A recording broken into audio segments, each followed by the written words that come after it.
For a long time, I've mentioned that parents of famous children, whether it be child actors or TikTok stars, YouTubers, whatever, are usually just some of the worst parents on the planet. Just straight up awful. You just hear time and time again about how these parents lead their kids down destructive paths in order to capitalize on their fame.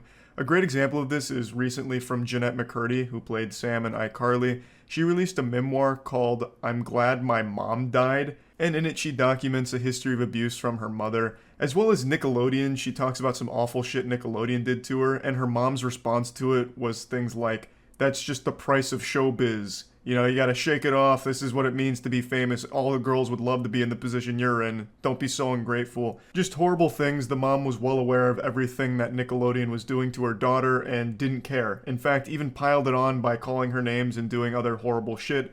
So she just sounds like Shao Kahn. And I know a lot of people were upset with the title of the book. It's kind of aggressive. I'm Glad My Mom Died. Not exactly a Dr. Seuss book title. But I think most people would be somewhat relieved when the boogeyman in their life passes. So I understand where the name is coming from after reading some of it. I haven't finished it, but it's really interesting and very fucking sad. And the reason I'm bringing this up is because it ties into a topic that I want to talk about today that I just learned about. I'm sure all of you have heard of the name Addison Rae by now. She's one of the biggest stars on TikTok, and she's gotten so famous that it extends well beyond TikTok. So even if you're not big on the platform like me, you still at least know her name. Well, her dad is a fucking weirdo, and he has torn apart their family for the sake of his own clout chasing. Can I get a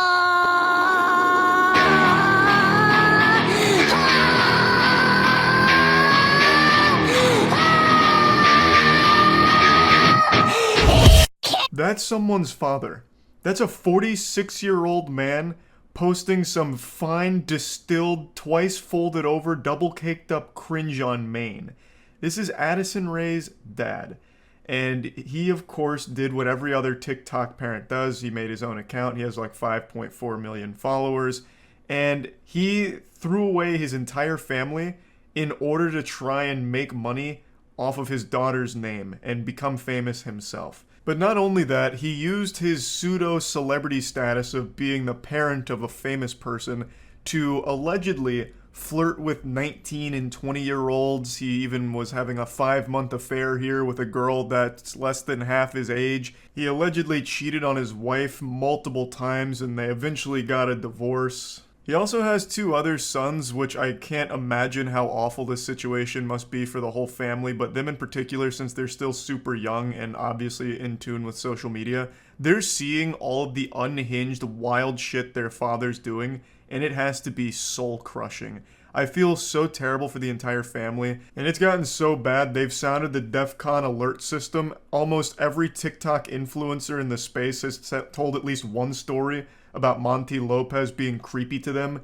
They need like a restraining order or something where Monty Lopez can't be within 5 miles of a TikTok influencer because he sniffs this shit out like a goddamn animal. He's got like a spidey sense for it. He just gets this tingle and shows up to every TikTok party imaginable by himself. He doesn't go with Addison Rae or anything. He goes solo, which already is a giant red flag. There's nothing wrong with TikTok stars' parents being involved in their life or even in their videos. Like, Addison Rae made a ton of videos with her mom and dad and brothers, and that's totally fine, wholesome, whatever. But it gets to a point where it's uncomfortable when the dad is just going to all these parties by himself without the actual star of the family there, because now he's got it in his disillusioned, brainwashed mind that he's the star. So he goes there and allegedly hits on the 19 and 20-year-old influencers there, and everyone's uncomfortable. There's a ton of videos of him at these parties, like one where he's handing out roses to some of the girls there. There's a lot of footage that makes it just seem like Bigfoot sightings. They'll like circle in a red circle, like Monty Lopez in the background, like being weird with a TikToker. It's so weird. It's like found footage, you know, but it's not blurry. It's fucking caught in 4K being creepy. He also starts beef with these young women. Like, he started shitting on Tana Mojo. I'm not going to bring up any of these clips because the clips themselves aren't very entertaining or interesting. It's the story itself that's interesting and sad. So he posted a TikTok saying, do you think Tana Mojo's fucked more than 300 dudes or less than 300 dudes? To which Tanner responds by showing a ton of receipts about him trying to like hook up with her or like trying to connect with her, as well as telling stories about how unbelievably weird he is to all the other TikTok stars. There's also a video of him FaceTiming a 19-year-old like really late at night in the car. It's just very yucky stuff. And this is just another perfect example of how awful a lot of parents are for child stars. Because I think a lot of them, like Monty Lopez, treat their children as props for their own success. So Addison Rae gets super famous. Monty Lopez weasels his way into some of the videos, makes his own social media accounts, which get popular because he's the dad of one of the biggest stars on the platform. And now it's gone to his head. He wiped his ass with his whole family, divorced his wife, and now just tries to fuck young women and try and become a wealthy TikTok star himself. Just another tragic story of a child star whose dad is absolute vile filth. There's nothing that Addison Rae's mother's done that I've found that's distasteful or bad or anything like that. I want to make it clear. It's not her whole family, it's just her dad. But the topic itself that I'm focusing on is just how awful a lot of these parents can be. In this case, the parent is Monty. From everything I've seen, Addison Rae's mom hasn't done anything wrong or anything. She seems very wholesome. And in fact, the reason why Monty Lopez wants to fight Young Gravy is because Young Gravy has been very public about wanting to be with Addison Rae's mom, Sherry. And Sherry's even teased back about them going on like dates and shit. So Young Gravy might fuck Addison Rae's mom, and it makes Monty Lopez uncomfortable. I don't know the whole lore behind all that, but Monty Lopez sucks. Just another sad case of a shitty parent using their kids to further their own agenda no matter what the cost. Also, big shout out to Monty. I'd like to add one more thing to this. This fucking parasite claims videos that show clips of him embarrassing himself. His whole TikTok page is just his worst moments as a human being displayed. This guy has no self-awareness. Every single video he posts on there is a video that any sane person would want deleted and scrubbed from the internet forever. Yet he proudly posts. And I can't show any of them because he claims the videos where people are insulting him for it. So this absolute insufferable douchebag anus still has the audacity to try and somehow fight for his public reputation despite doing everything possible to sink to the lowest depths of hell to be the giant scumbag.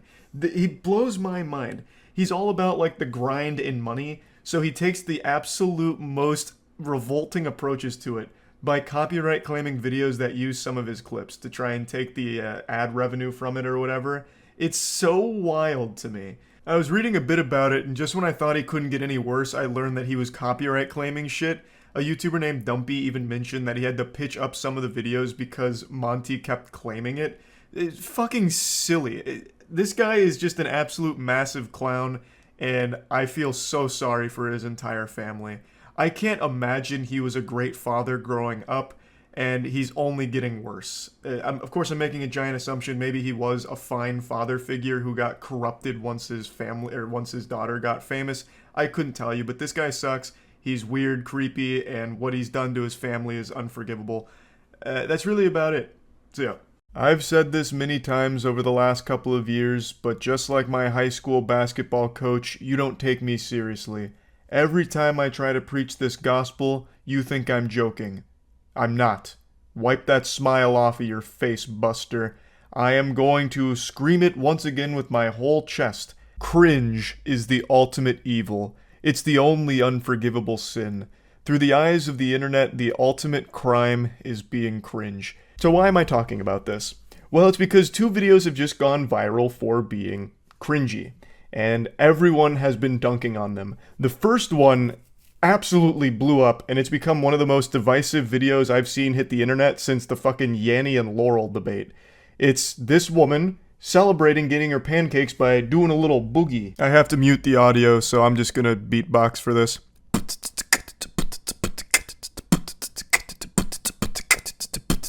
On Twitter, this video has well over 100 million views. This is the biggest tweet from it, saying we're all the person at the next table, and it's that woman in the background who's looking on confused and disgusted and annoyed about this.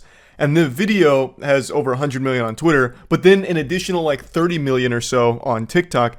And boy howdy, has this led to an unbelievably large and aggressive conversation. Mortal Kombat 1 came out, but the fatalities in this debate have been far more brutal than anything in that game.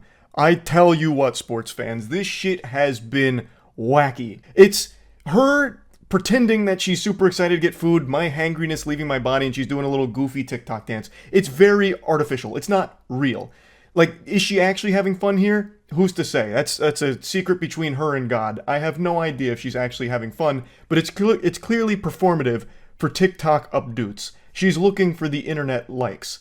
And it's not really bothering anyone because she's just doing it herself. The only one that's directly involved here is the staff that's bringing her the food, and she's subjecting them to cringe, which could be considered terrorism to a certain extent because cringe it's a fucking weapon. I don't care what anyone says. Weaponized cringe is some of the most potent Geneva Convention violating warfare we have at our disposal. So yes, the staff is exposed to her like pretending that she's super excited to get food, so the staff brings it over and she starts dancing like a toddler here with her happy dance of food, and it's all fake, right? But she's not really bothering anyone. The girl at the other table is just looking on confused and annoyed, which is a very normal response I think most humans would have, because this is a very weird thing to do as an adult. If you want to be treated like an adult, then you need to dress like an adult. Me. That's right. We're doing a me costume for Halloween, so you can wear me like a goddamn flesh suit. So it comes complete with the long hair. Even's got my tattoos 1-to-1 for temporary tattoos. And then just like a fun little shirt to go along with the whole collection. So that's the new merch drop for this Halloween. It's available now. I'll put a link in the description. Oh yeah, also the beard. You don't want to be a clean shaven Charlie. That'd look really weird. And there's nothing cringy about that. If you don't want to get made fun of, then that's what you need to dress like for Halloween. Anyway, the point here is a lot of people were extremely upset about this video. There was a lot of hostility both in people defending the action and those attacking it. Me personally, I don't like it. It does bother me. I've said this a million times. I think the current climate of things where everything needs to be a fucking song and dance that you put on for an online audience of TikTok people to give you attention is trash. Everyone competing for internet attention at all times and faking everything to get some likes on your posts, awful. So yeah, I don't like that. If I was in that restaurant, you wouldn't see me like flip over a table in anger or anything, but you would see me look over annoyed about it and maybe make fun of it a bit before moving on. But on the internet, cringe is a big deal, and it stays that way, and for some reason gets really aggressive and super deep, like almost philosophical to a certain point. In this case, with this video, she didn't really do herself any favors because she was arguing with everybody on TikTok, and she was getting really mean and nasty in some of the comments. But the point is, people respond to cringe very harshly. Now, there is a bigger talking point I want to get to, but in order to get there, I'd like to show you the other big video that blew up only about 2 days ago as of making this video. Want to see the cringiest, most cuddly thing ever? This is called a love surge. And we do this when one of us has like so much love in our limbs that we can't contain it and feel like we're going to explode. So Sean is having a love surge right now, and he's going to wrap around me and shake with the electricity of love until I catch it too and start shaking, and then you explode with a love surge. I feel so much better. Don't you? Thank you. You're welcome. And that's the love surge. So much love was just surged. Sean's not wrong. There was a lot of love getting surged there. The cup runneth over on love. In fact, I think I started to feel some of the particles from that surge all the way over here. Nearly took out the power grid. Now, this also got really big on Twitter, and people fucking hated it. And they hated them for being cringy. Which, as you can imagine, didn't feel super great for the woman in this video here who posted a follow-up. A lot of the duets and stitches were really funny, and I laughed a lot. I can take a joke, and I can laugh at myself. But then some of the comments got like, really, really mean. And they were like wishing that like someone cheated on each other, or wishing that like DV on me, or essay, or like to unalive myself. And I think like if the goal was to make me sad, you did it, you won. She posts this video going over how all of the really mean comments made her feel, like the really personal ones wishing horrible things upon her and the family. And what really sucks is how unsurprising this is. The internet has become a place where you expect this. Anytime a video is posted, no matter what it is, if it's cringy, even if it's good, you already know there's going to be a large number of people that are going to hate it. And when people on the internet don't like something, they go to the biggest possible extreme to let you know their dislike of it, telling you to do the worst things ever and wish the worst things ever upon you. It's unfortunately very commonplace online. I remember when I first started posting on the internet, I had read somewhere a quote: when someone wears a mask, they show you their real face. So basically, it's not the most profound thing ever. When someone is anonymous, they show you their true colors. And most people aren't that nice. And so what happened here is, this was cringy, so people started being very not nice, and she posted this video hoping that maybe if you saw how it made her feel, that it would stop. And as you can probably guess, it only made it worse. The comments were saying things like, just need another love surge, or order up on that love surge to help. If there's one thing the internet hates more than cringe, it's weakness, vulnerability. If you show that something hurt you, that's the biggest possible trophy you can ever give to people online, because now they know they're getting to you and they will just keep that pressure coming. There was really nothing good that could have come from this video, but I do legitimately feel bad for her and Sean here, because their only crime was posting something cringy. I don't think they should have posted it to begin with, but that's once again just the product of everything being a competition to get internet attention. So they took a very personal thing with them being lovey-dovey and having this really quirky love surge thing they do, and they wanted to share it online, because everyone wants to share everything online all the time, and what happened here is it ended up being an awful experience. So, let's tie this into what I want to talk about on a deeper level. Why cringe is literally the worst thing you can do online as a content creator, it feels like. Over the many, many years I've been online, I have seen some people do the worst things imaginable. And those people still have an audience and supporters, despite being a piece of shit that does horrible things. And then I've seen cases where someone does something a little too whimsical. They get a little too silly, and it's embarrassing. And they lose a lot of supporters for it.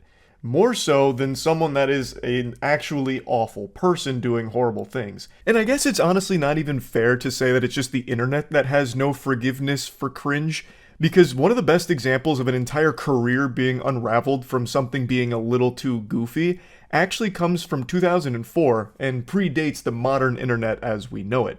Howard Dean and the now infamous Dean Scream.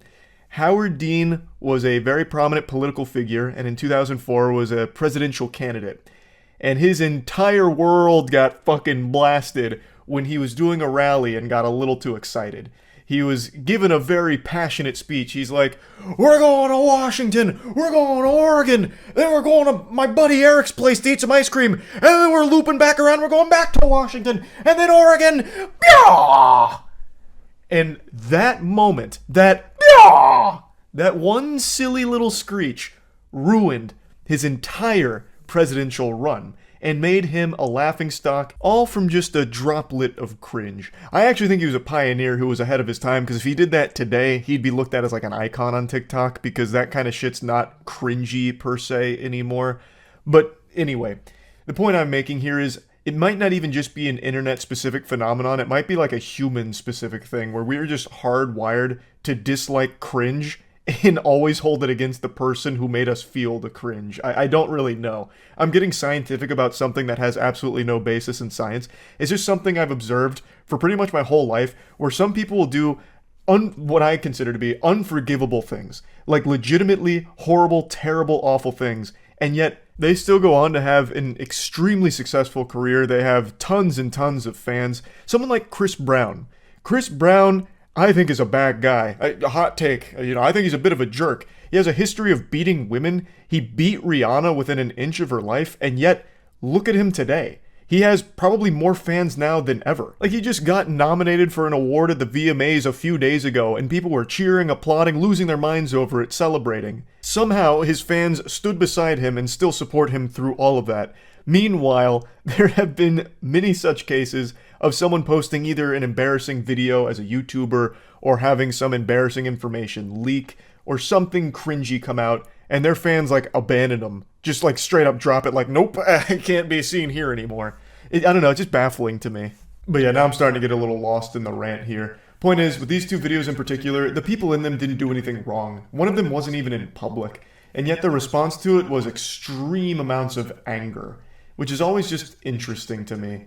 And it's not like I'm innocent of it, like I'm super guilty of seeing some cringy things and being, surprised and even a little annoyed, even though I'm not directly involved for sure. But it's just fascinating to see like the level that people take it to and just the incredibly harsh response to something cringy.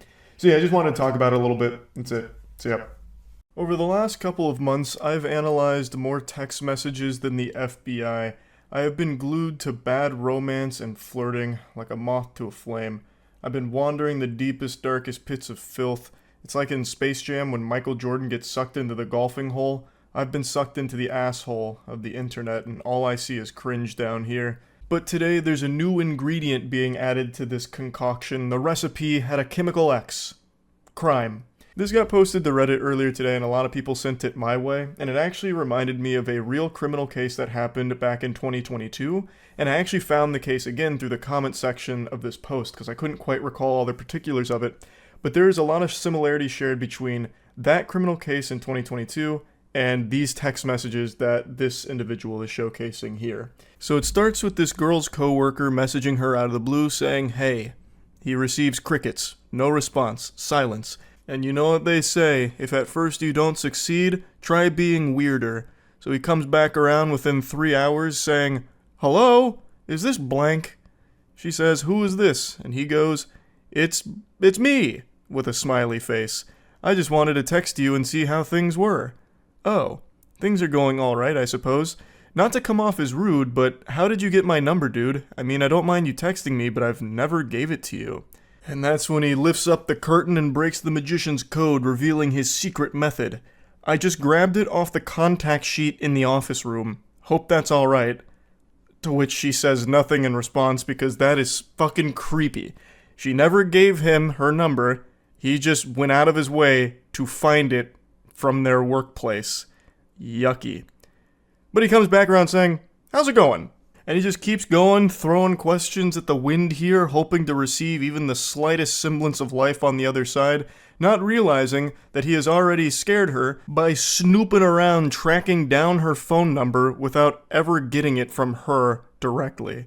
So it's already super creepy to do that. So he says, "How was your New Year's?" No response. 2 days later. "Sorry to keep texting, but what are you up to today? If you're free later, I'd love to go out." I will never understand that kind of shit right there. How can you be so deluded and lost in your own little fantasy land Narnia that you think there's even an iota of a chance that she agrees to go out with you when she has ignored your messages for 4 fucking days? Like, what is the thought process? Scratching at his chin. Maybe she's playing hard to get. Perhaps she's just been truly swamped and has been really wanting to reply to me but just might be a bit shy and doesn't know how. I know. I'll go ahead and invite her out with me. That should make her a lot more comfortable. And he goes a bit deeper. "I know you're probably busy, but I could pick you up too, so you wouldn't have to take the bus anywhere. If you wanted to go out, that is. Sorry to keep texting, but I don't want to be out too late, so I'd appreciate a response at some point, smiley. I'm heading out to get coffee now, so if you want to join me, just let me know. Ma'am, you better hurry. The choo-choo train is leaving and Mr. Perfect is going with it. You only have one opportunity to get coffee with a gentle sir like this, so you really gotta play your cards right." She declines, saying, "I would appreciate it if you didn't text me unless it's work-related. I don't really know you, and I'm only blank. You're 5 years older than me, dude. This just feels creepy." "I didn't mean to be creepy or anything. You're just pretty, and I thought it would be cool if we got to hang out, smiley." "No thanks. That's honestly so weird, and if you continue to ask, I'm going to talk to Lean about this." I'm assuming that's like their supervisor or someone higher up at the place they work.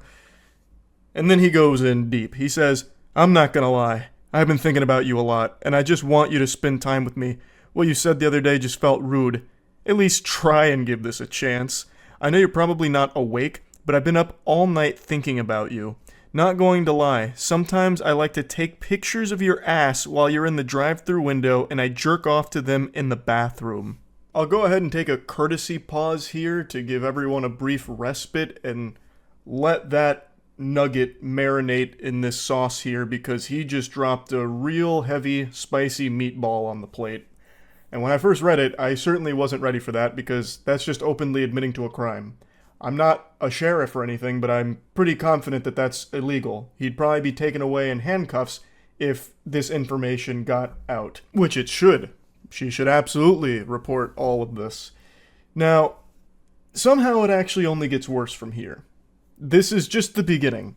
He's showing his true face, and man oh man, is it an extraordinarily ugly one. I know that's messed up, but imagine if we fucked in the work bathroom, or if we went out in public. I honestly just love the idea of having a little helpless bitch under my control. I know you're so much younger, but you should give it a shot. Older men can be so much fun to be with. No one at work would have to know. Hello?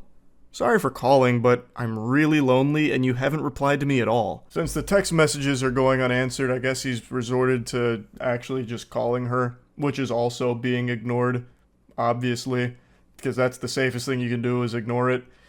So I can't believe the revelation that it turns out he's lonely. Who would have seen that coming? With smooth talking like this dude's got all the game in the world. This man's a fucking apex predator, a grizzly bear, a champion of Riz here. I can't believe that he, of all people, would somehow be lonely. What a curveball. He then tries to brush all that under the rug, trying to apologize for it. Sorry about last night. I got carried away. I know you're probably not even reading these, but I hope you have a good day, smiley. I'll be thinking of you. I really don't see an issue. It's not like a romantic date or anything. It would just be getting coffee and food. And if you were in the mood, we could always go to my place to watch a movie. I know it sounds creepy, but why not just get out and enjoy the day together? What in the hell is even that? What are you talking about? It's not like a romantic thing or anything. You were just talking about fucking in the workplace bathroom. And then you were talking about having a helpless bitch under your control. What do you mean it's just coffee? You're already showing how extraordinarily creepy and perverse you are. What are you yapping about? He's blabbermouthing about a bunch of hooey. And that's when she finally does respond to all this and says, "Alright man, I'm probably going to report you to the police. You know damn well that I'm underage and you're texting me in the middle of the night like that. Fuck off." And then he drops her address and says, "If you continue to ignore me, I'll just make it so you can't. If you tell anyone, I'll make this even worse for you." So it turns out she's underage, and he was well aware of that fact. And he also would have been even more aware of that fact, considering he snooped through the confidential workplace documents to find her address and her phone number. So it would have been abundantly clear that she is underage, and he didn't care. He still went for this full throttle. So he's also a pedophile on top of all of this. Now, he concludes their conversation by dropping her address to obviously try and scare her, letting her know that he knows where she lives and he can always pay her a visit. And a lot of people in the comments, and I think a lot of people in general, would assume that that's just supposed to be like some kind of scare tactic to get her to not say anything.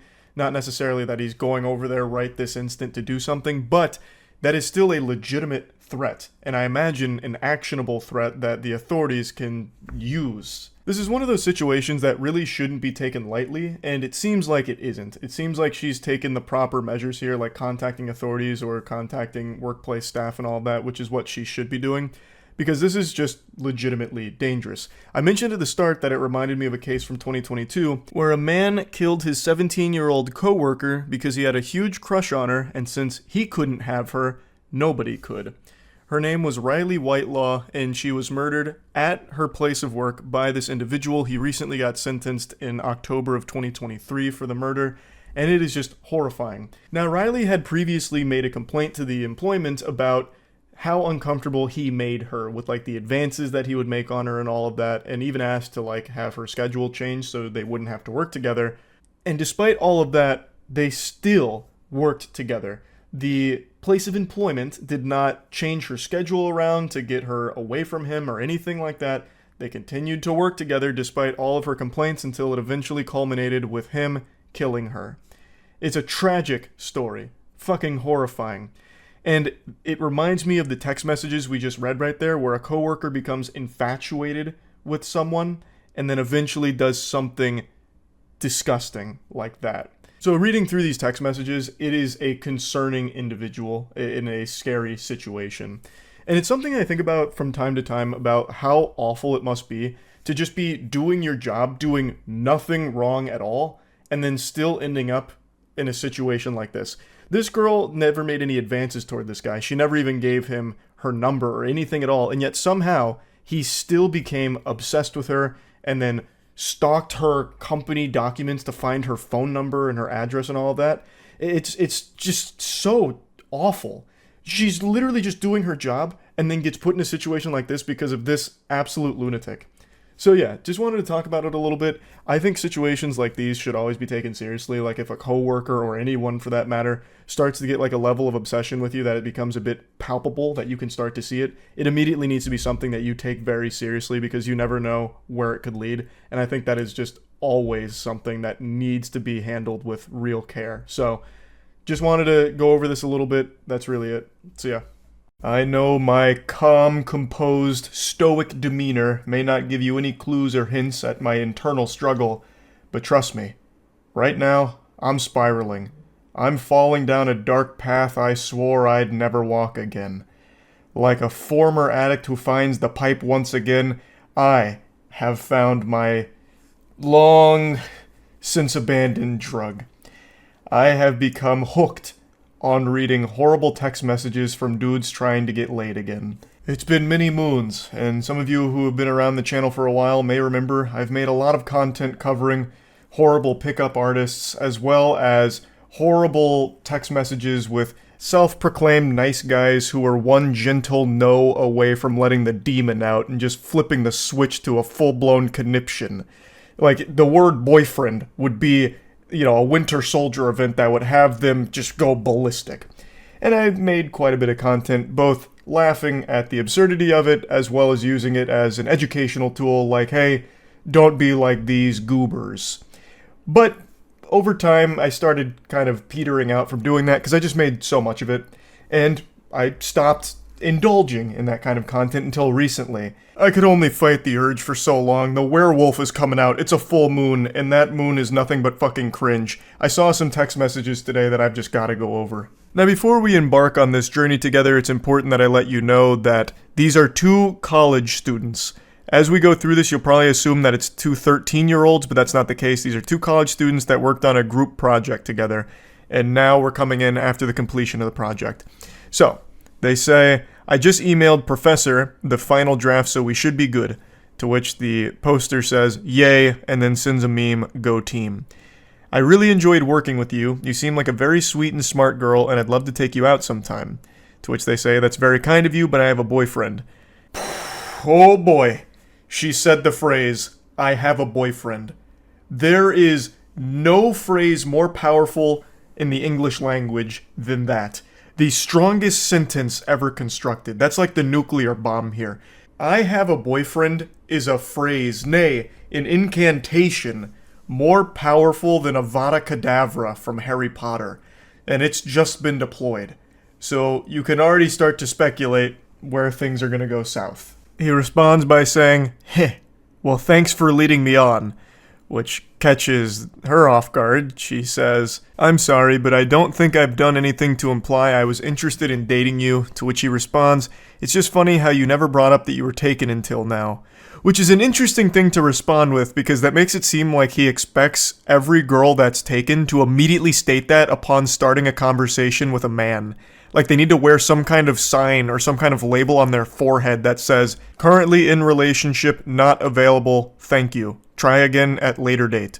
Although she does say that she mentioned her boyfriend. Actually, I did. When I was at your house, I told you my boyfriend was picking me up. Which he's able to counter beautifully by saying, I thought you meant a boy that you were friends with. Because why would you go over to a guy's house if you're dating someone? And she says, because you offered to host and we needed somewhere to work on our project together, my boyfriend knew and didn't care because all we were doing was working. I'm sorry if I did anything to give you the wrong idea. And then he says, You let me buy you a pizza. Now, admittedly, I understand where the guy's coming from here. We all know about the law of equivalent exchange thanks to Full Metal Alchemist, and we have something like that in the real world. If you buy a girl a pizza, she is obligated to have sex with you. It's the pussy for pizza transaction. It's as old as time itself. So the fact that he was able to buy her a pizza and he didn't get his winky stinky is shocking. But yeah, anyway, he seems to really put a lot of stock in the importance of that pizza, like that was going to carry them all the way to marriage, like this is a moment she'd remember for the rest of her life or something, that pizza that he bought her. But I'd like to backtrack a bit just briefly. Let's go to the previous chapter where he said, I thought you meant a boy you were friends with, because why would your boyfriend be okay with you going to a guy's house to work on a project? And I feel like that's a dogshit perspective that's not unique to just this guy in this situation. I've seen a lot right now where people work under the assumption that if your significant other is doing anything in any capacity with someone of the opposite sex, it means that they're unfaithful to you and they're cheating.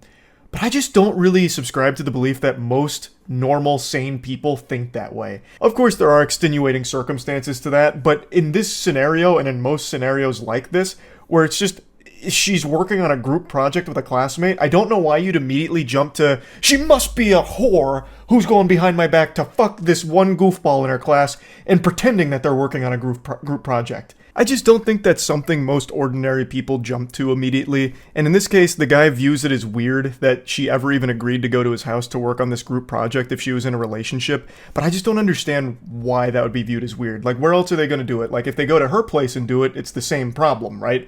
Now, she has invited a guy over to her house and she's in a relationship to work on this group project. Wouldn't that be the same issue? Or if they go somewhere in public and do it, like a fucking Starbucks or whatever, it's still the same issue. Like, oh, now they went to a public place where people go, like, on dates sometimes to do this group project. So you can always make that argument no matter what. So just, I don't know, it just doesn't compute with me. But anyway, back to the pizza.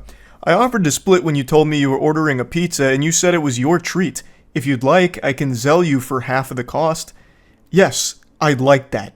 And you ate more of the pizza than I did, so you should pay for like 2/3 of it.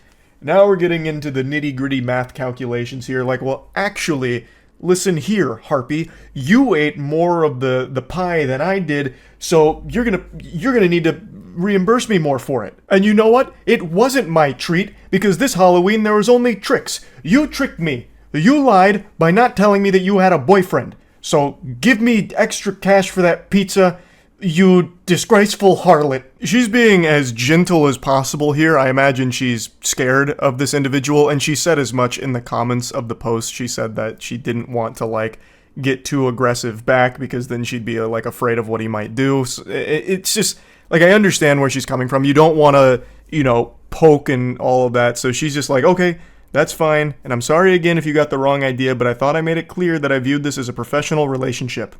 Well, you didn't. And then he comes back and says, don't leave me on red.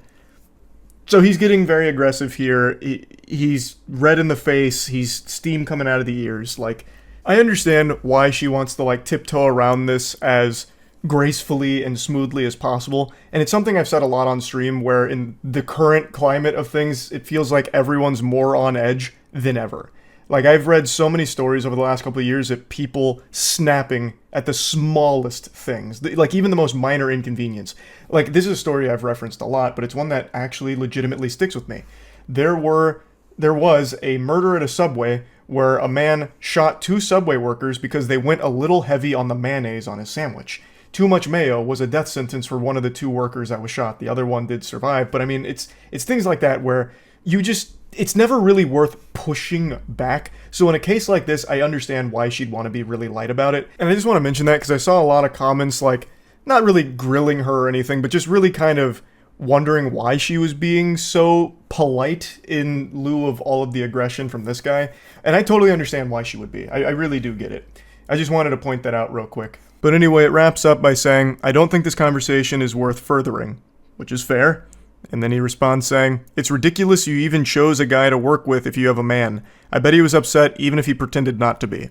Now, she explained this a little further in the comments. She didn't even choose him to be, like, her group project partner. Apparently the way the groups were chosen were people chose topics, and whoever had similar topics worked together. So these two just happen to have the same topics. It's not like she went out of her way to choose this, benevolent angel to work with or anything. But anyway, I understand this was like a very short text exchange. It's only like 3 screenshots here, but I just think there's a whole lot to digest and analyze here.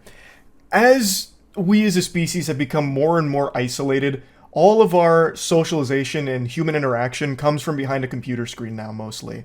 Almost all of our interaction with each other is through the internet. So it's leading to a lot of people not knowing how to socialize or not knowing how to pick up on like social cues, and I don't even really blame individuals for that.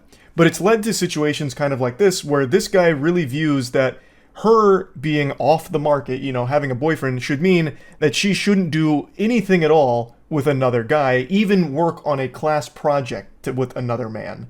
And also, something as simple as buying a pizza shows some kind of romantic interest between the two of them, some kind of mutual romance. So when it turns out that she wasn't interested and it leads to a rejection, it's something that he doesn't know how to handle appropriately. And overall, it is just pretty sad. Yes, it is like equal parts entertaining with some cringe text messages, of course, but at the core of it, there is a problem where people aren't going out in the real world and making genuine human connections. It's all through computers, so when you are in the real world with real humans, you don't really know how to handle things super well, so something as simple as getting like a rejection is a much bigger deal than it used to be. And overall, like I said, it's just kind of sad. I wanted to just talk about these text messages because I got real deep on why. Why would this be the response to something so simple? And of course, the text messages are very silly, like with the whole fucking pizza side quest thing. But anyway, yeah, I just wanted to talk about it a little bit. That's it. See ya. Jojo Siwa. Even just saying her name elicits a involuntary response from your body, having your face kind of like crumple up like you just ate a warhead or something really sour. Because you always know when Jojo Siwa's name comes up in conversation, it's something embarrassing.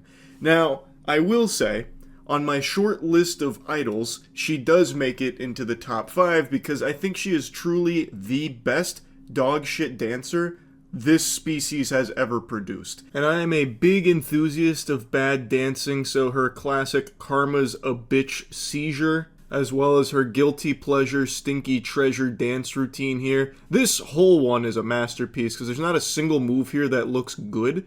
Especially this finale, this is by far my favorite part, where it's kind of like some kind of monster walk. That's like a walk cycle a rubber hose cartoon would use when a villain shows up to the scene. But the point is, I love bad dancing, and no one does it worse than she does. Many of you know, I'm actually somewhat of a pioneer myself, the creator of the classic Where's My Hug At?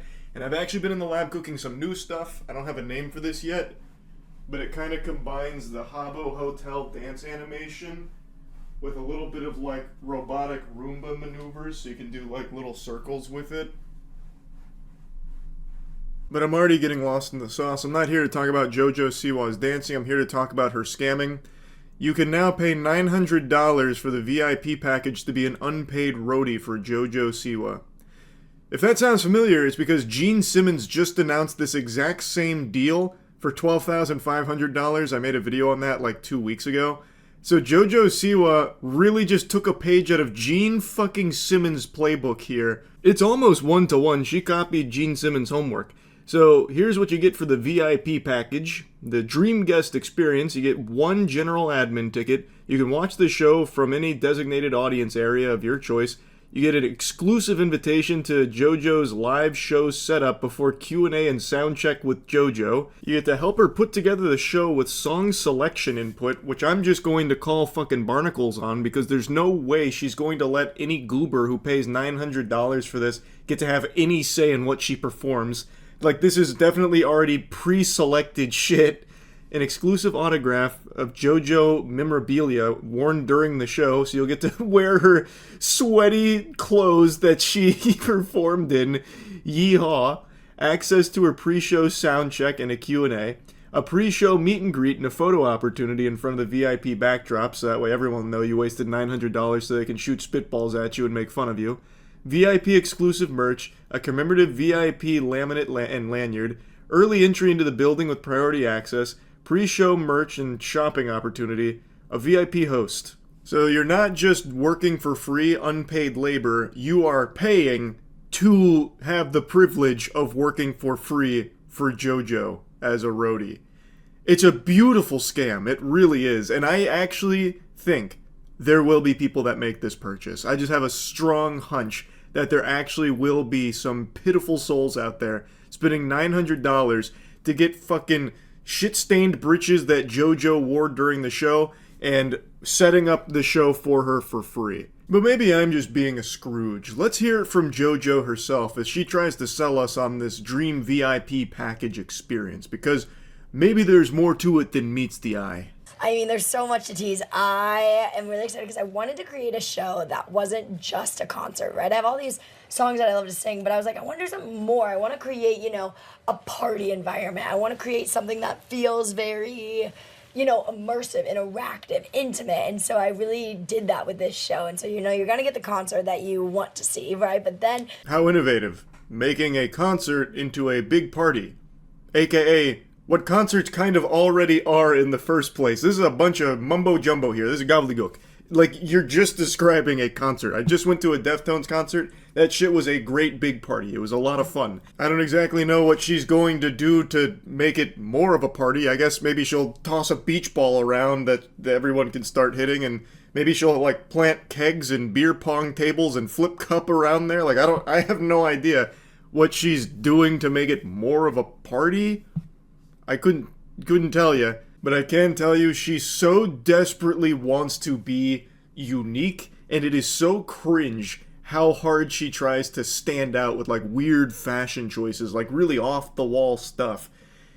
She does it on purpose, leaning into it full well knowing people make fun of her for it, but it's just, to me, kind of sad how hard she wants to be viewed as really quirky and zany for the things that she wears when she performs and stuff. So in here, she's got the football pads on. I don't even really know what that is. It looks like the armor the Saiyans wore when Nappa and Vegeta came down and met Goku for the first time.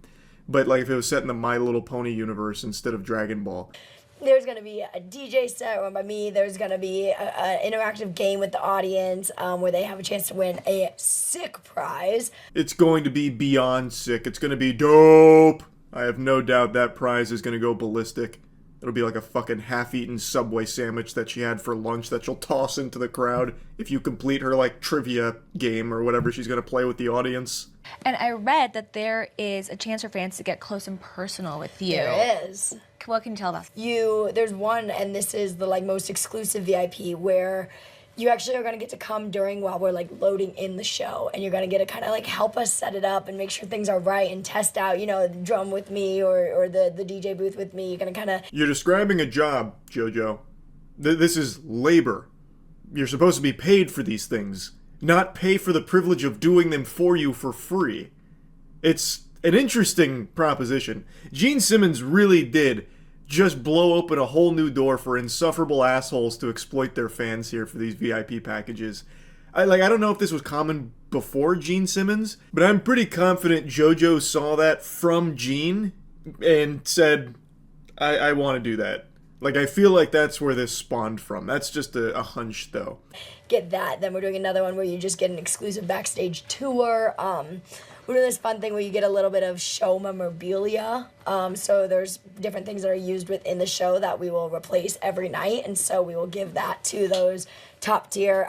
We're calling them dream guests on my show. Dream guests on my podcast, but dream guests on my show. The title makes sense. These are dream guests. These are the most brainwashed drones you could find that will actually pay you tons of money to work for you for nothing in return. I guess... other than, of course, maybe some grease-stained clothes that were worn during the performance. That's enough, I guess. But, yeah, hearing her describe it, I'm still not sold on the value. Still don't think that's worth 900 clams to go work for free for the JoJo Siwa tour. Now, I got a little curious.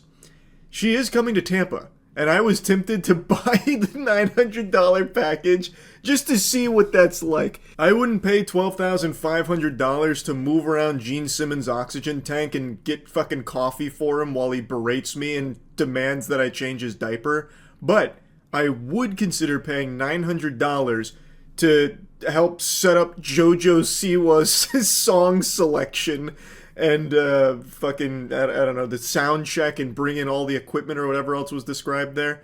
Like, that would almost be worth it as a joke, but I don't think I'll actually do it. It just seems like the joke immediately loses its luster when I show up there and just get put to work. Like, I paid for this package.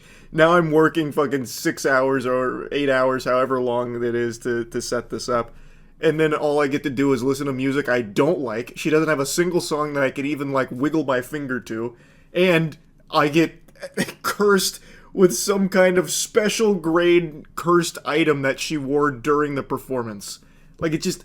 The idea of it is silly, like paying to do that as a joke, but actually doing it, I would be so ashamed. But I just wanted to mention, I looked it up, she is coming to Tampa, and I thought about it for a second. So yeah, I think this is a terrible VIP package. I don't think it's a good idea, I'll be honest with you. That's really about it. So yeah. If you've been around this channel for a long time, you'll know that I've always enjoyed diving into the insanity that Kickstarter offers from time to time, just looking at some of the more outrageous product pitches. And today someone sent me this Kickstarter pitch claiming that it's the worst one the site has ever seen, to which I rolled my eyes and scoffed like an anime villain. The horrors I've seen on that site, I'm like a war veteran of cringe with PTSD, just remembering things like the Air Umbrella and Michael Superbacker, God bless.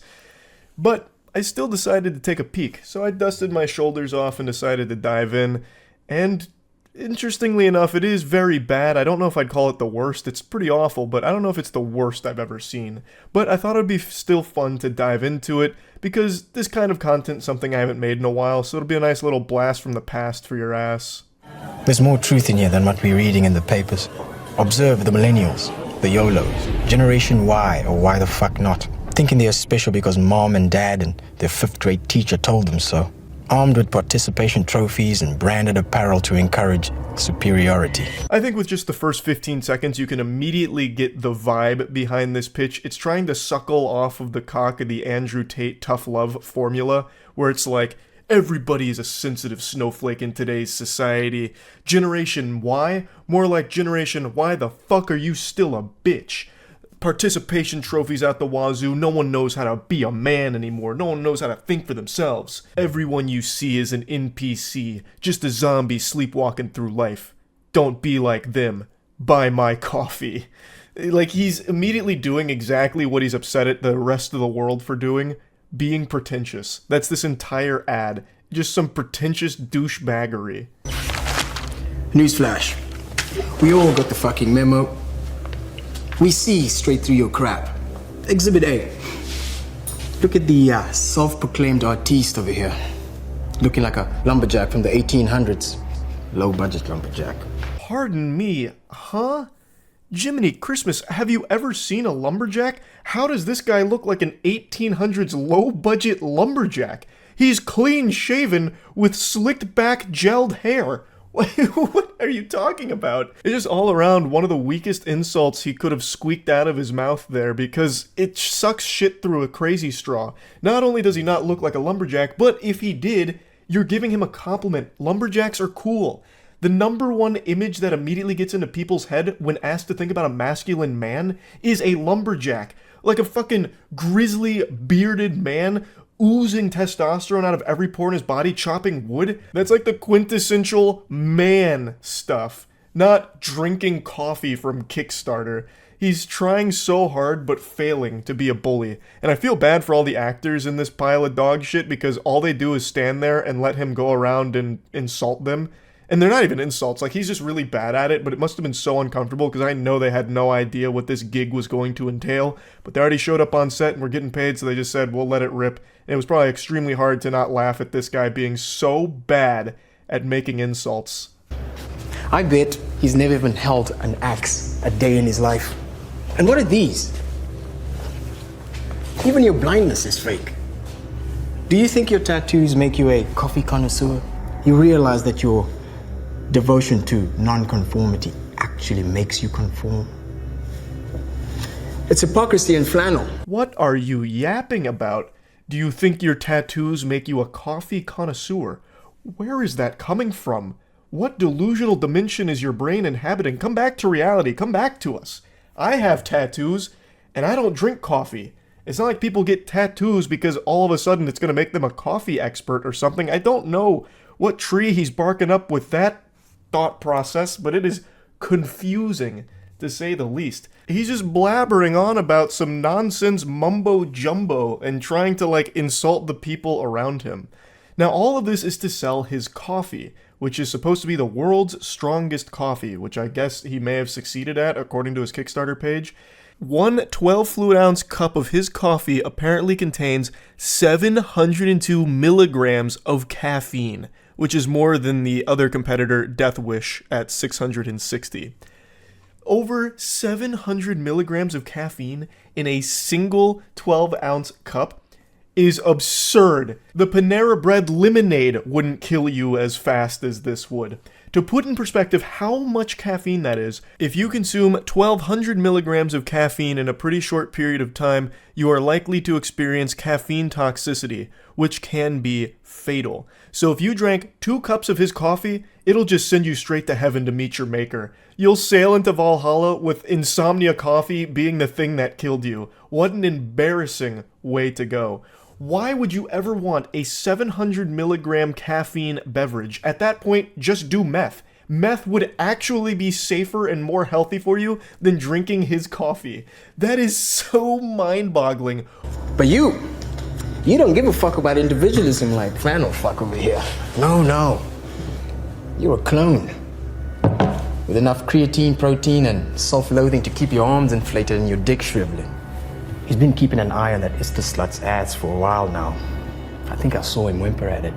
The insecurity he's projecting with this scene in particular is just pathetic. Like, beyond embarrassing. This should not have made the final cut. This should have absolutely been scrapped ASAP. Oh, look at you. Drinking protein shakes, taking creatine, making your wiener shrivel up. What are you talking about? That's not what happens. He's just drinking protein shakes and taking creatine. That's not going to have any effect on his pee-pee size. Like, his penis is the exact same size, but now he is an overall more muscular man. More than you. Oh, all that self-loathing. You must be doing it because you're not comfortable in your own skin. You should be like me. No muscle mass and drinking 700 milligrams of caffeine every hour. And with my insomnia coffee, huh? That's what you should be. That's what a real man does. Drinking coffee to wash away all the pain and sorrow. Not lifting weights and drinking protein, idiot. And you were looking at sluts or something. He is just genuinely so bad at this shtick. Because he's just choosing things that are good. Being a lumberjack, being in shape and taking care of your body, and trying to portray them as a bad thing somehow, like, it makes no sense. He is actually horrible at trying to get across this, like, tough machismo, drink my coffee kind of thing. My coffee will make you a real man. Not like this guy who lifts weights. Speaking of, behold, the voice of the common man. She's studying a magna cum laude in absolute fuckery. Purebred vegan. Drove down here in a Mini Cooper. Hit a dog on the way. If it wasn't a child. But don't worry. Daddy will pay for the dent. Stop taking relationship advice from misspelled Facebook posts. You need to realize no amount of Instagram followers, no amount of Twitter likes or retweets are gonna make up for the fact that you don't have a personality. Ugh, it's so cringe. Going into like this edgy fanfic about this girl now. Oh, you hit a dog, or maybe a child, on the way here. But your dad's gonna pay for the dent. And then he goes with the cliche, no amount of Twitter likes or Instagram followers is gonna make up for no personality, you harpy, harlot. Oh, it's so dumb. It's so fucking dumb. The actors, I can't believe they're actually able to keep it together. Maybe this is like the 40th take, so now they're just like tired and they're just doing everything they can to get the fuck out of there. Because there's no way you wouldn't be breaking character here laughing at the cringe.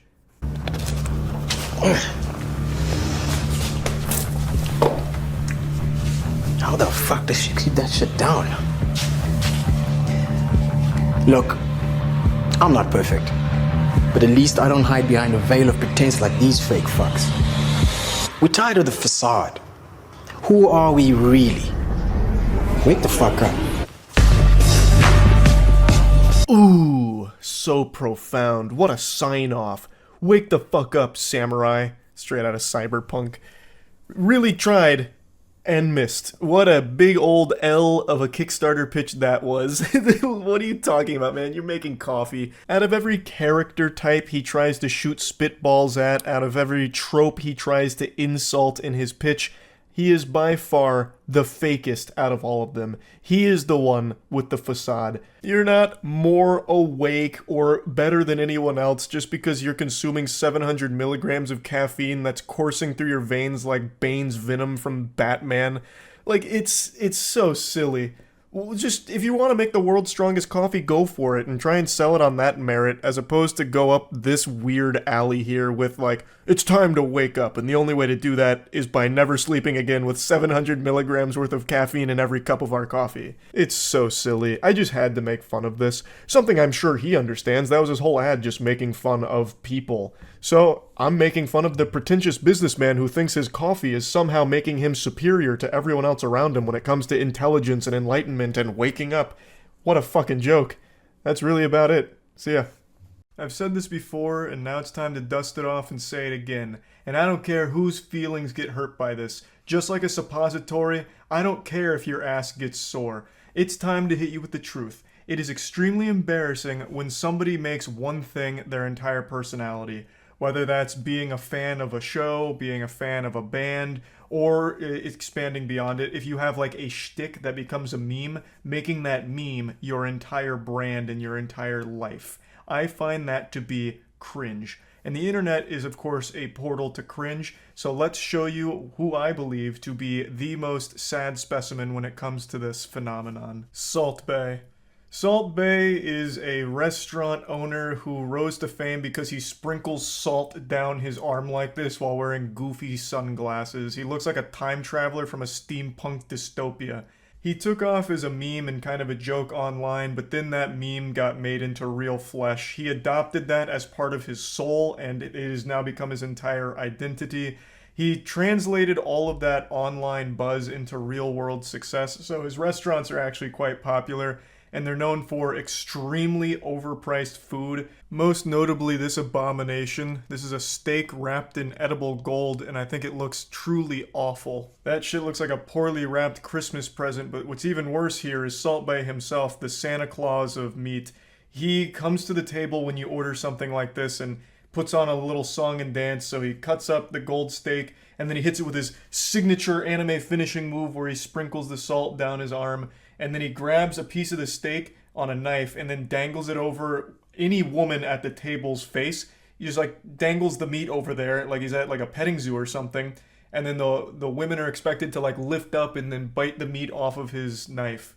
It's pretty embarrassing to watch. Like, I can only imagine going there and seeing your girlfriend do that. You'd be like, damn, this is expensive and I feel like I'm getting cucked, even though everyone's clothes are still on.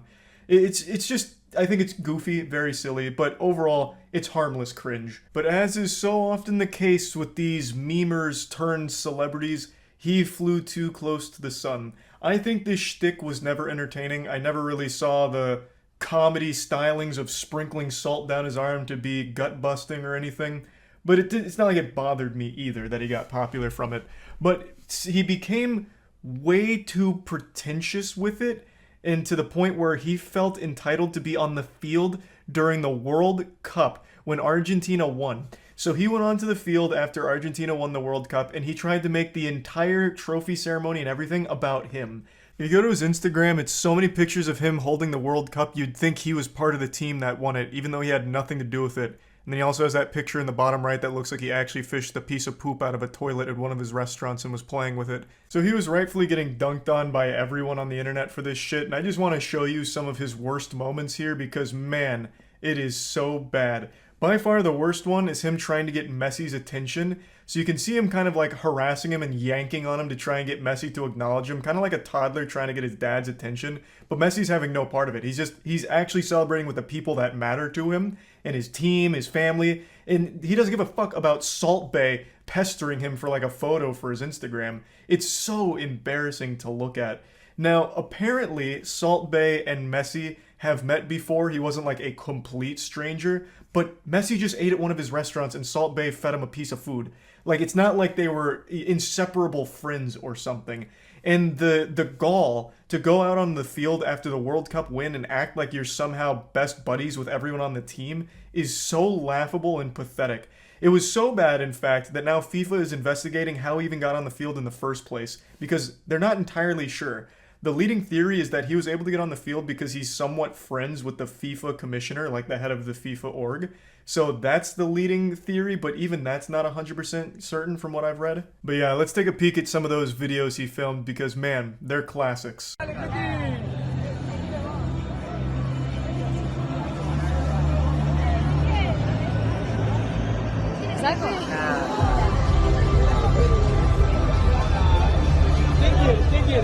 Just like taking a trophy from a baby. So Salt Bae continues to like yank on the trophy until finally the player just relinquishes control to it, and Salt Bae hoists it up as if he's somehow responsible for it. He also shakes his finger no to the baby, letting him know that it's his turn, it's his trophy, he fucking deserved it. He put nutrients in that team's body one time fucking 4 years ago. So he's just as much a part of the crew as anyone else there. He has every right to this trophy. The delusion is remarkable. It should almost be studied. And of course you can't go for a single video without hitting him with that salt sprinkle.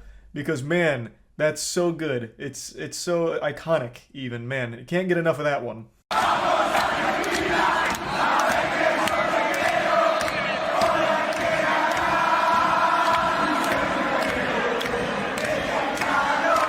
Man, that guy's face really tells the whole story. That discomfort. Faking a smile, but his eyes are just beyond annoyed. Wondering who is this guy and why is he squeezing on my hand and trying to grab the trophy from me? This one's a real quick one, hitting him with a wow and then spanking the trophy, giving it a little slap on the keister there. And you can see yet another player very uncomfortable with Salt Bae's presence. He's just this like miasma of uncomfortableness. He swoops in like this absolute plague of awkwardness. He shouldn't be there, and everyone knows it, and he is there, ruining the moment. It's so fucking weird. Oh, here's a great one for the scrapbook. Yeah, biting on his medal there. I'm sure he really liked that. A guy that he is not friends with, doesn't even really know, coming out of nowhere for a photo op, and then surprising biting on the medal. Though I guess in Salt Bae's defense, the medal does look a bit like a waffle, so maybe he got a little confused. Maybe he was hungry. There were a couple more sightings of Salt Bae out there making a fool out of himself, but I think these are by far the worst, so there's no reason to keep dunking your head in here into the cringe. I just wanted to make it very clear that this is some absolute clown behavior. I never think it's a good idea to try and make one thing your entire identity. Whether it's a meme, whether it's you just being a fan of something, I always think that that's always just going to be a path to cringe. Just imagine getting a huge ego because you sprinkle salt down your arm on overpriced steak. This isn't the only case of this happening though, by the way, and I've talked about one other before that I'll briefly mention here since it's related. You might remember during E3 a couple of years ago when Keanu Reeves made a surprise appearance, there was that "you're breathtaking" moment that, you know, captured the world and tugged on everyone's heartstrings. Well, the audience member who shouted out, "No, you're breathtaking," which became a huge, online deal, the guy who shouted that tried to make an entire career just off of that one line, that one moment, trying to capture that lightning in a bottle over and over again. He became a YouTuber and streamer who tagged everything with hashtag "you're breathtaking" or hashtag breathtaking and called himself the breathtaking guy. I think. I can't quite be certain if he called himself the breathtaking guy. I don't really remember exactly what he gave himself, but I do remember everything he did it with the "you're breathtaking" as the forefront. That was his whole brand and that was his whole online identity, and tried to make a career out of it. It didn't really work. It kind of worked in the beginning because it was still like a wholesome moment and it didn't seem like he was trying to clout chase off of just that one thing. But then it lasted for over a year. Like, I still kept up with him like a year later to see if he was still doing it, if he'd finally like graduated from that and started to maybe pivot into a different kind of shtick or even no shtick at all and just being a streamer or a YouTuber. But he never did in the entire time I was checking in on him. It was always going by the "you're breathtaking" moment to try and make that his thing. And it didn't pan out super well. Last I saw, he was streaming to about like 10 viewers at the time, and I just felt really bad for him because this is one of those moments where you have this huge blow up almost overnight because of one thing that you did that everyone loved. So you want to keep doing that because everyone loved it, but then you wear it out. It overstays its welcome, and then eventually you end up in a position like Salt Bae, where it's just kind of washed up, it's run its course, and now you just look silly for continuing to embrace it and continuing to try and sell that. So I just wanted to bring this up because I think Salt Bae is a bit of a loser, especially for this World Cup shit. That's about it. So yeah.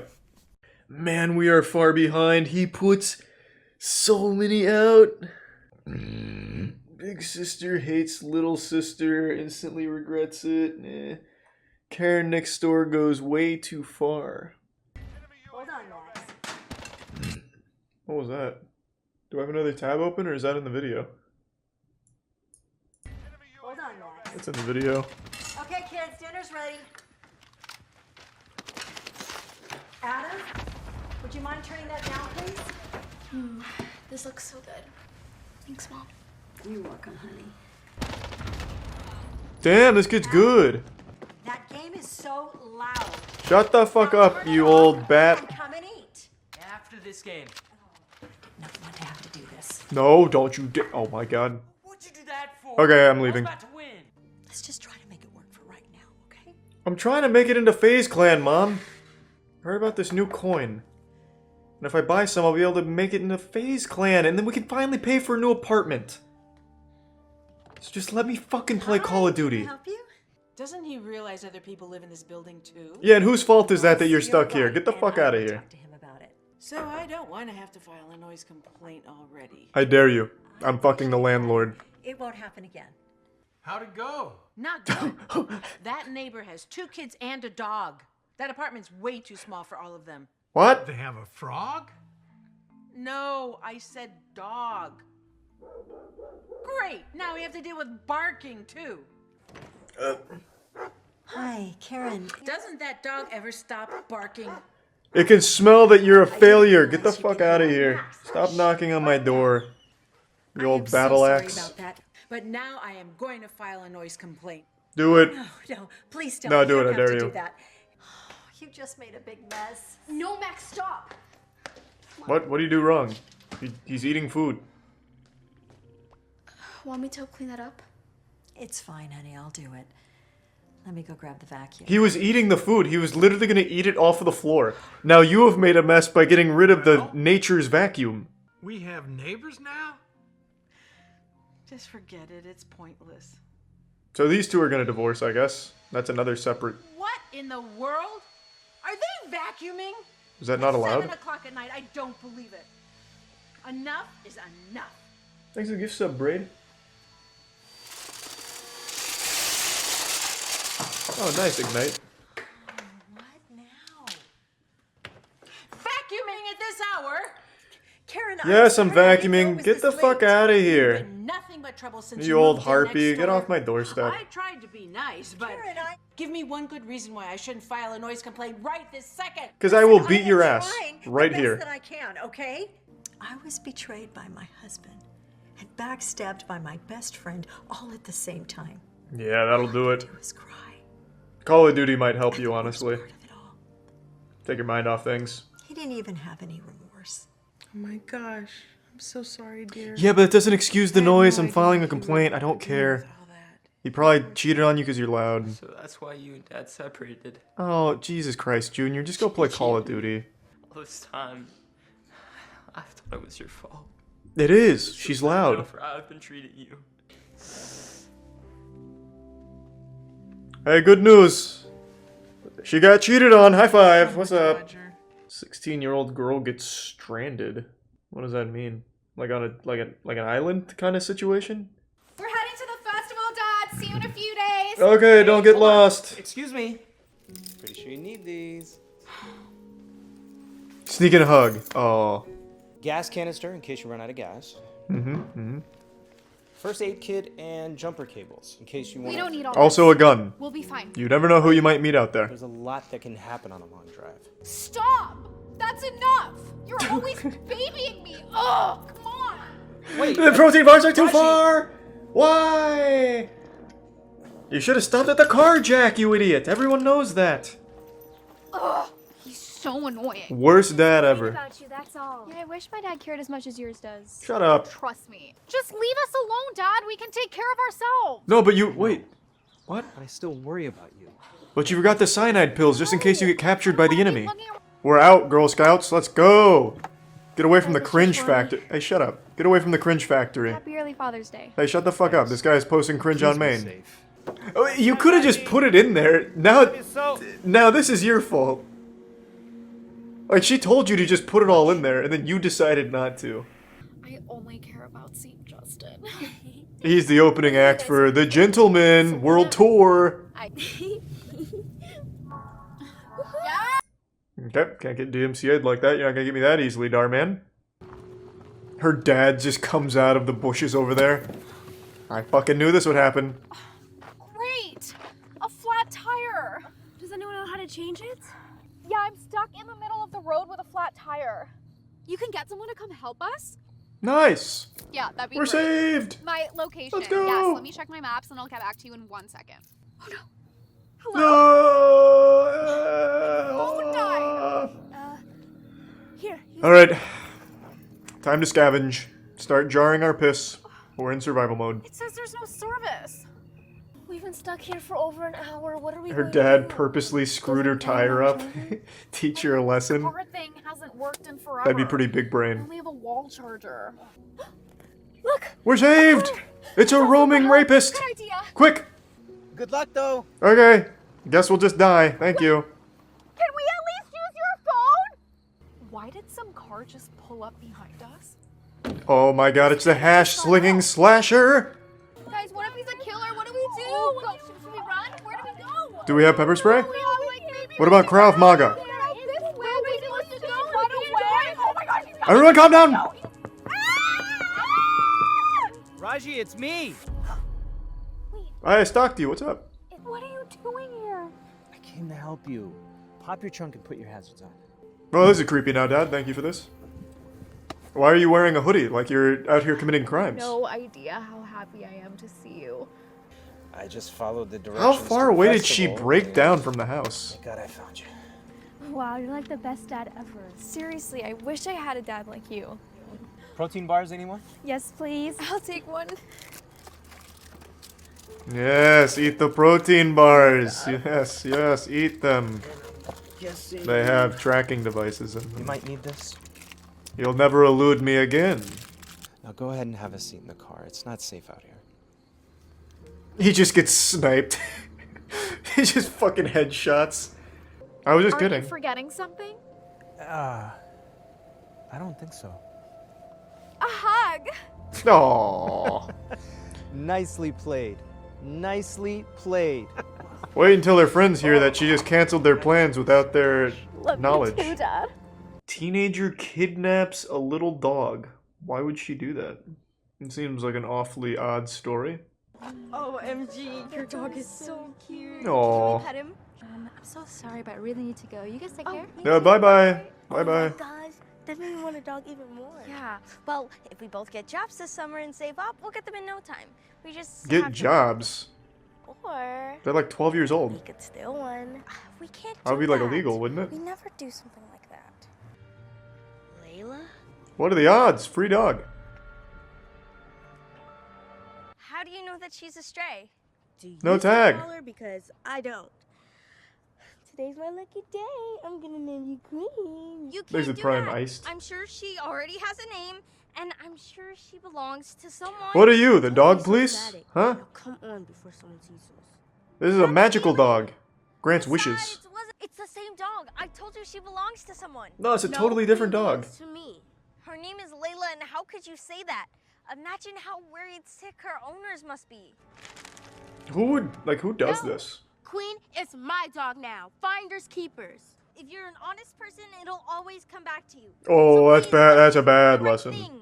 No, the No, owners no, no. probably don't even care about her. He or she is the reason why Queen is lost in the first place. Dogs get lost all of the time. Are you even hearing yourself right now? I don't have time for a lecture. Come All right, on. let's just let's settle it with a fight then. Don't just leave. First one to die obviously loses. Oh, Queen. she's actually a robot. Queen. It's not a real dog, it's an android. By her real name, she might actually come. Come here, Layla. Come here. Get some water. You see? She is the cutest little dog. Well, let's not get carried away. She's not the cutest dog. All right, Dan. All dogs are We can give cute, it a but try. definitely not But the if we cutest. find the owner, we're gonna have to give her back. That's my dogs. Yes! Thank you so much. I can't believe you took the color off of Thanks for Layla Prime Turbo just Jeebus. to act like she was a stray. Danny, is that true? You knew she had an owner. Yeah, you've raised a psychopath. We saw a missing dog flyer on our way here. I am so disappointed in you. Yeah, now you're never getting a puppy. But first we have to get Layla to her rightful owner. And right, you should never have a puppy. It was on the flyer. Well, great, fucked let's up. go. Wait, why me? Why can't we just leave Layla on the door? Layla! Steve! Oh, hi, you're home. I was so worried. Let's go! Thank you so much. Me and my sister don't have a dog yet. But Oh, hey, we take really Layla then. want- I don't want her. No idea that we were about to get some really bad news. The doctor came in and told us my wife had cancer. All she would do was lay on the couch You could have just said thanks for bringing the dog back. until I brought Layla home. It was the first time I had seen my wife smile Thanks to Resub Gengar. in such a long time. Your wife passing? Oh. Oh, no, she's fine. Oh, thank God. No. My wife is still with us. Norman, is everything okay? Yes, yeah. Come here. His wife comes out and she's been transformed into a dog. Oh, we missed you. Layla has pups? Do not give them to her. She is a psychopath. Oh my god, they're adorable. Wanna hold one? Oh my god, puppies are so fucking cute. Especially when they're held by Steve. You can hold one. Oh my god, those puppies are fresh out of the oven too. I think if you want, each one of you can keep it. If it's okay with your mom, that is. Seriously? Fuck no. Wait, Well, no. hold on. Yeah, your daughter just demonstrated that she's a psychopath. For each, I'm not buying them for you. Oh, no. It would be no cost. You brought Layla home. Yeah, they're yours. Free of charge. Just How does Layla promise feel to about take that? care of him and bring him around once in a while to visit. Yeah, I've always believed that if you're an honest person, it always comes back to you. This is your honesty for bringing back Layla coming back to you. Wow. That is very generous of you two. So, Mom, can we get them? You can't, but she can. Well... All right. Shit. Yes. She still tried to steal the dog, Best day ever. Thank you so knowing much. full well that someone owned that dog. Come on, guys. Is that your dog? Alright. He deserves a better home. Boy Scout makes fun of Girl Scout. But why? All right, Scout. Steve! Grab your Let's backpacks. go! Let's head out. Pink backpack? Whose is this? What the fuck is this? Don't tell me this is yours, Sam. What What? are you doing here? Get out of here! Nice to meet you. Get Scoutmaster. Get out of here!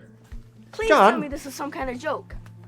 I mean, we've never had a girl in our troop. Exactly. So it's time we add one, right? Bailey's gonna be joining us today.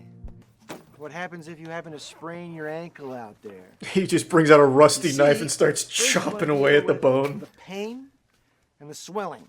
Snakes. Probably even mountain lion. And the boogeyman. Chupacabra. They eat little girls like you for breakfast. And my weird uncle. Sure you want to come with us? Yes, I'm sure. But thanks for your concern, though. Do not lose your trail maps. It is very easy to get lost out here, okay? So keep an eye on them at all times. You guys paying attention back there? No, Steve. Yeah. Who knows? I might be the one saving you.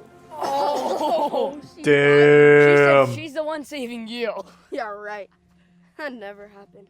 Do kids act like this? I don't know. Oh, Jesus Christ! he did it.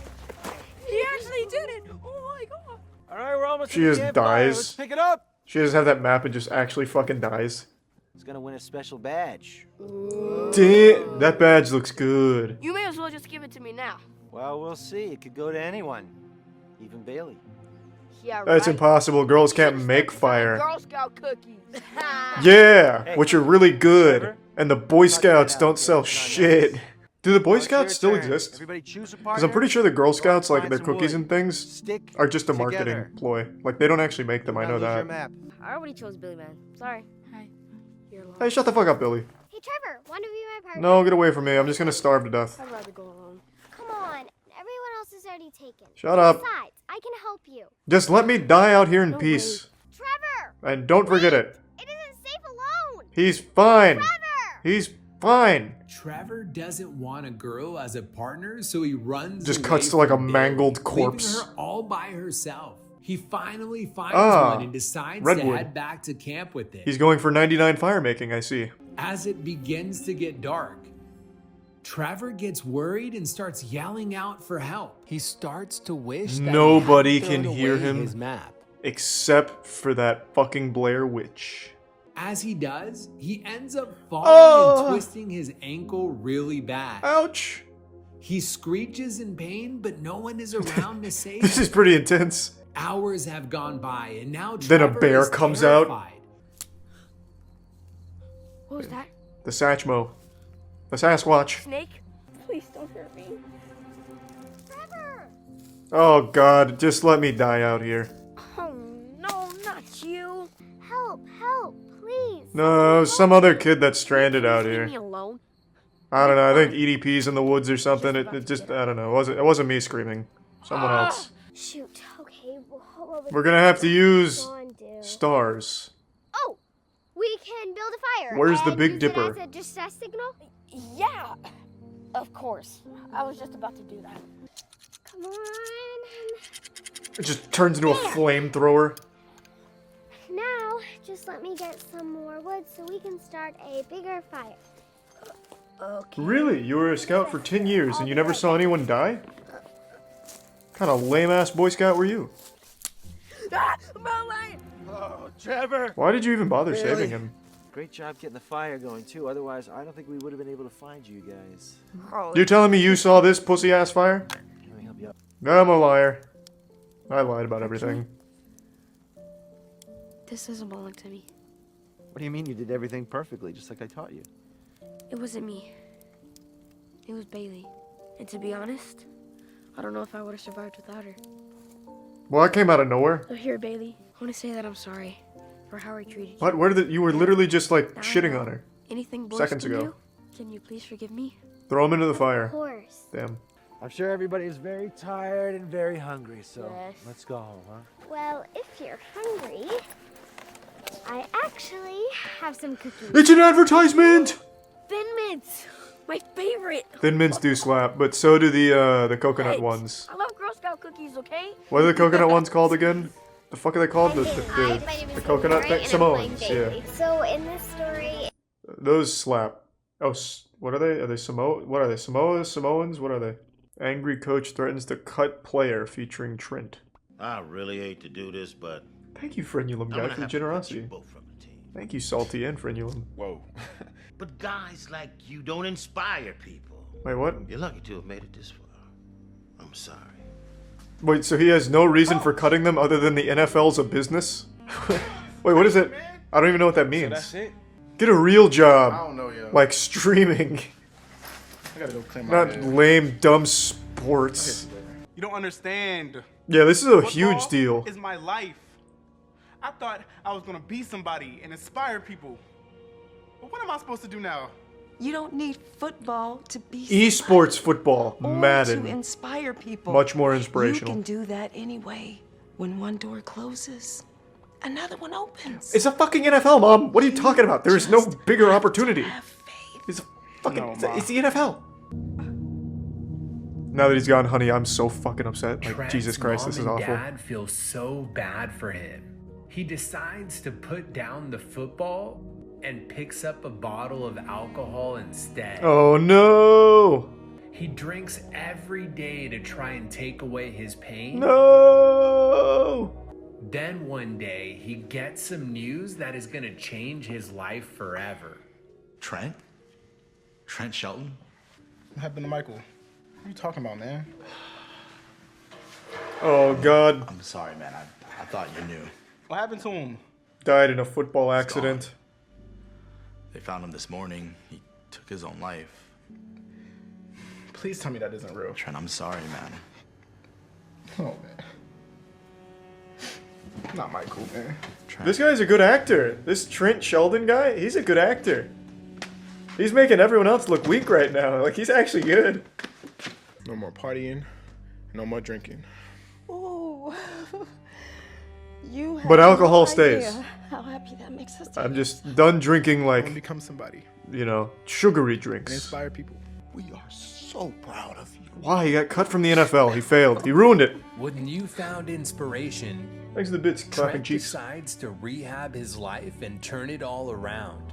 He throws away all the bottles and commits himself to sharing his story with the world. He becomes a TikTok star. Uploads them on Facebook. He and does it! YouTube. Trent finally starts living the life Jesus that he Christ. always dreamed of. A life that he knows Michael would be proud of. Is this a real story? And then one day, Hey, it's been a while. You know I haven't seen you since you cut me. You said guys like me would never inspire people. I remember. I forgave you a long time ago. Why? Why are you here? I'm actually here to hear you speak. You know, I'm a big fan. Hey, I even read your book. You know, I bet if you talk to a few of my players, you could really inspire them. Sure, coach. I love to. Why are you so buddy-buddy with this guy? Give you a call sometime. I'll never understand that, like, being the bigger man and forgiving seeing like you. that. I Great just seeing you I too. just don't get it. Oh. I wouldn't. You know, I have to know. How did you do it? You know, bounce back after getting cut. Well, I just realized when one door closes, another one opens. Just got to keep the faith, coach. See you later. He's on top now. Why whine about the past? Man, fuck that. Like, so what? Even if you're the most successful guy in the world, if someone, like, had an extremely negative effect on your life, especially in the context of this story where the effect was so negative it led indirectly or even directly to the death of one of your best friends, why the fuck would you forgive them? I don't get it. Like, it doesn't do you any good, and they don't deserve it. Of course, this is all just a Darman video that I'm extrapolating on, but still, I'll just never understand that being the bigger man and forgiving someone that has truly just done something horrible to you.